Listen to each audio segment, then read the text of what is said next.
Hello, Trout in the Classroom participants. Welcome to this week's Trout in the Office update video.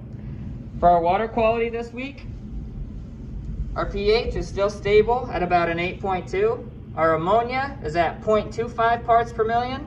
Nitrites are at 0 parts per million, and our nitrates are between 40 and 80 parts per million. Our trout are all looking really good. And for this week, we actually want to talk about trout survival.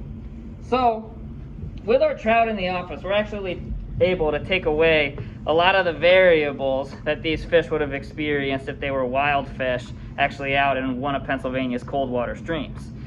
So it's really cool to look at our survival pyramid, and we can compare what happens when you have this closed system and these trout in your classroom or here in our office versus what you're probably going to see in the wild.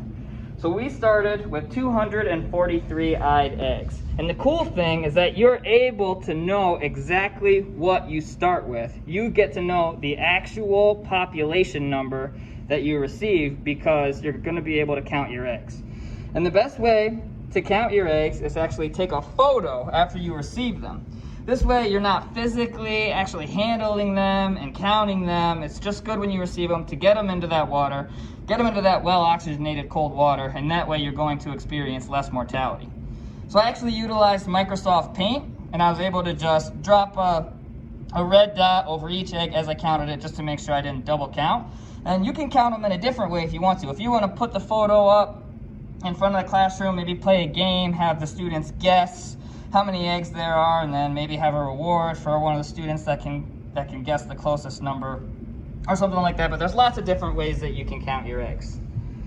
So we know that the next stage after our eyed egg stage is our sac fry stage. We actually had 238 of our eyed eggs make it to that sac fry stage, and that's a 98% survival.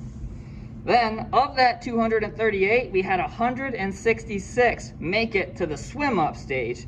Remember, that's when they can actually start to feed on their own. So that's 70% survival. Right now, in our tank currently, we have 144 fry, varying from 1 inch all the way up to 3 inches. And that's 87% survival.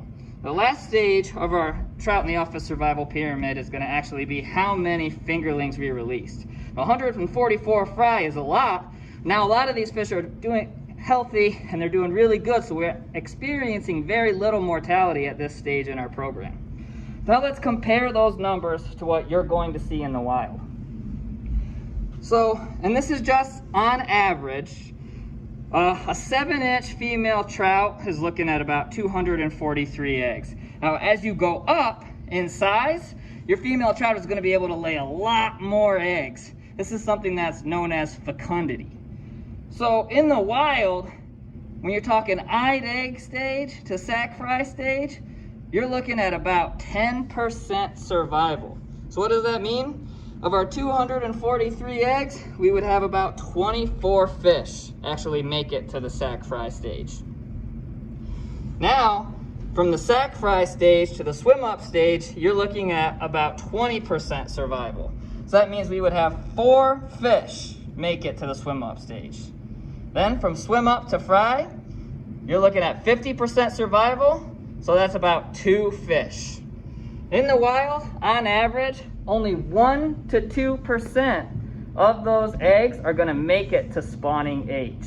Just remember, there's a lot of things that these trout have to deal with when they're out in the environment. Sedimentation, anything that can happen to their reds where it fills up that interstitial space that those eggs need in order to survive. Actually this week there's a virtual field trip concerning red counts, and biologists can use those red count surveys to actually estimate the population of a wild trout stream. So that's going to conclude this week's update video. Stay tuned for next week's.